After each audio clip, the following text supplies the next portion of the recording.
Hey guys, what is up and welcome back to the channel. In today's video we are going to be taking a look at a whole host of new improvements to Yuzu emulator and also to Cemu emulator in two brand new releases. In the video, we're going to be taking a look at the likes of Pokemon Sword and Shield, where for AMD GPU users, things have drastically improved both performance-wise and graphically on their latest releases.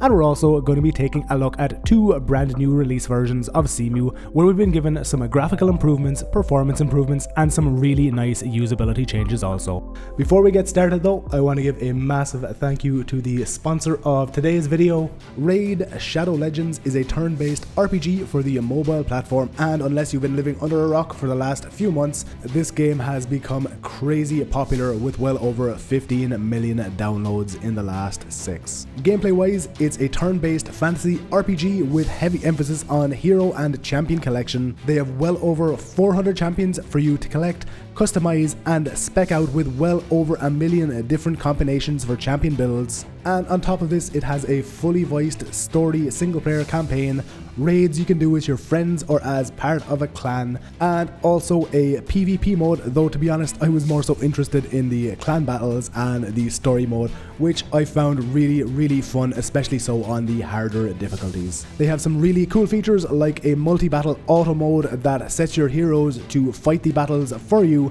allowing you to spend less time grinding for items and more time actually playing the game and speccing out your heroes as you wish. They also have weekly tournaments and weekly events allowing you to fight in special custom dungeons and arenas, and on top of this they have also released a new roadmap showing off new factions, new special events and new clan boss battles for you and your friends to take part in. And saving the best for last, this game is completely free to download. All you need to do is go to the video description, click on the special link, and you will get 50,000 silver and a free epic champion as part of their new player program to start your journey. Any information for any of these signups can be found down in the description of this video.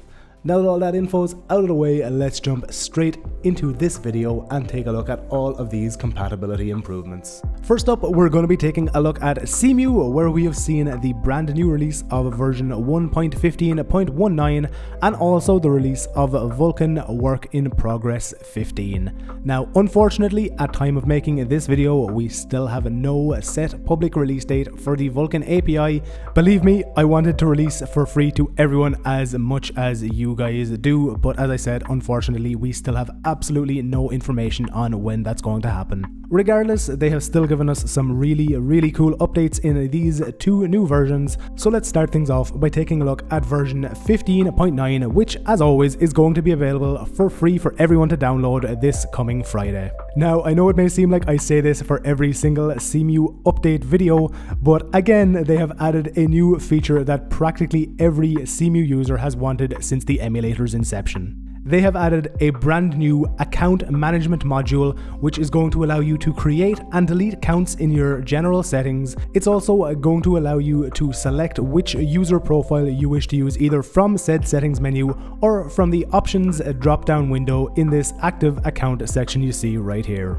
This new feature is going to allow you to have individual saves for every single account that you create, and it is also fully compatible with accounts you have dumped from your Nintendo Wii U, allowing you to use Cemu in its online functionality for games like Mario Kart 8 and Splatoon if you wish to do so. They have also given us the ability to rename our games list entries to whatever we wish, and on top of this, they have fixed the bug where upon selecting your games directory from the options general settings tab, none of your games would be detected or displayed in the games list. Next up, let's move along and take a look at the changes coming in Work in Progress 15, the Vulkan API release. In this new version, we have been given a brand new upgraded graphics pack version titled Graphics Packs version 4 or V4. These new packs will show up with an indicator if they haven't been fully updated or confirmed fully to work with Vulkan. Outdated packs may still work, but regardless, we are told to use them at our own risk. If you're someone who is using an older Cemu version, do not worry. Older versions of the emulator are forward compatible with these new version 4 graphics packs. On top of this, they have implemented more core rendering features. These upgrades have given us graphical improvements in games like The Legend of Zelda Breath of the Wild, Wind Waker HD, Fast Racing Neo, Splatoon, and I can imagine tons more. As we get updated game compatibility, I will be sure to let you guys know. These new core rendering features shouldn't decrease or change performance at all, and on top of this we've also been given a fairly nice stability improvement, meaning that when using Vulkan your games are less likely to crash. Now that we've taken a look at all of the new stuff in Cemu, let's move on to Yuzu Emulator, where we have seen a drastic improvement in render quality in games like Pokemon Sword and Shield, The Legend of Zelda Link's Awakening, and also many other games that rely on compute shaders for rendering, for example Fire Emblem Three Houses. These changes are going to take effect from Yuzu 67, so especially so if you are an AMD or Intel GPU user, keep your eyes out for this build. It should in fact be released by the time I make this video live. On top of all of these changes, they have also fixed one of the major softlocks that was occurring in both Pokemon Let's Go Pikachu and Eevee and also Pokemon Sword and Shield. This means that in regular gameplay, it's not going to softlock and make your frame rate jump from 100% up to 1000%, causing you to not be able to play it anymore. Unfortunately though, the softlock related to the game's cutscenes is at this time still not fixed. The developers are looking into it literally constantly, and as soon as we have any kind of hint that it's going to be fixed or worked around in any way, I'll be sure to let you guys know as soon as possible. Now, there is one downside from these new render improvements. Unfortunately, due to a fairly substantial change happening in the back end of the emulator, all users' shader caches are unfortunately again going to be invalidated, meaning that the cache that I had built over the last few days, which was I think 7500 for Pokemon Sword, is going to have to be built from scratch. Personally, I can completely understand this happening, and I am well in favor of getting a new render improvements for all users over having to build a shader cache from the beginning. And anyway, regardless, we should all be giving massive thanks to the developers of Yuzu. These guys are doing an absolutely outstanding job. Now, there's a lot of big news coming, especially so in relation to Yuzu in the next hopefully few days or maybe weeks. I'm still not sure when it's going to be dropping, but make sure to keep your eyes peeled both on Yuzu's Discord and also on my YouTube channel for all further news in regards to this emulator. For now at least, that's going to be it for all of the emulation news for today, guys. As always, if there are any games you would like me to test on these new emulator versions, do not be afraid to ask me in a comment down below.